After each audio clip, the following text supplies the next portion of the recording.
बातमी नाशिकमधून आहे। नाशिकमधील अपहरण आणि 400 कोटींच्या नोटांचं प्रकरण सध्या चांगलंच गाजतंय। कंटेनर लुटल्याप्रकरणी आता एसआयटी चौकशीची स्थापना करण्यात येते। संदीप पाटील यांचं 22 ऑक्टोबरला अपहरण करण्यात आलेलं होतं आणि त्यानंतर आता अखेर एसआयटी चौकशीची मागणी केली जात होती।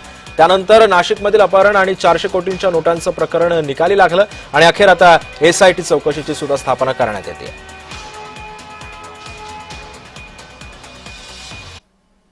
5 अक्यूज हमने अरेस्ट किए हैं अभी तक और 2 अभी एब्सकॉन्डिंग है। हम उनकी तलाश जारी है। जैसे ही सब लोग हमारे कस्टडी में आते हैं और हम पूरा इन्वेस्टिगेशन करते हैं तो ऑफिशियली हम आपको बता देंगे कि इसमें पूरे मैटर में क्या सच्चाई है और क्या।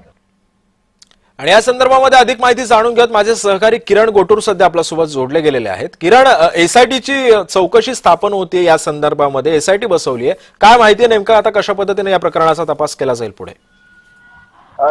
सिद्धेश, अतिशय इंटरेस्टिंग ही बातमी आहे, कारण एक कंटेनर जे नोटांनी भरलेले कंटेनर आहे कर्नाटकातून एका घाटातून चोरी होतो आणि नाशिकच्या एका इस्माला या सगळ्या संदर्भात अपहरण केलं जातं आणि ते नोटांचं जे कंटेनर आहे ते कंटेनर कुठं आहे, ते नोटा कुठं आहेत ते आम्हाला दे अशा पद्धतीची धमकी देत या इस्माचं म्हणजे जे संदीप पाटील आहेत त्यांचं अपहरण केलं जातं आणि त्यानंतर त्यांना टॉर्चर केलं जातं आणि त्यांनी अखेर 9 जानेवारीला या सगळ्या संदर्भात नाशिकच्या वाडीवर आणि घोटे पोलीस ठाण्यामध्ये गुन्हा दाखल केला आणि त्यानंतर अशा पद्धतीचे कंटेनर जे 400 कोटी रुपयांचं कंटेनर आहे हे कर्नाटकातून एका घाटातून हे चोरीला गेल्याचं समोर आलेलं आहे। आता हे कंटेनर कुणाचं होतं, ते नोटा कुणाचे होते आणि विशेष म्हणजे नोटा हे चलनातून बाद झालेले नोटा आहेत, त्यामुळे इतके पैसे हे कुणाचे होते, ते कुठे जात होते, आता या सगळ्या संदर्भात चौकशी केली जात आहे।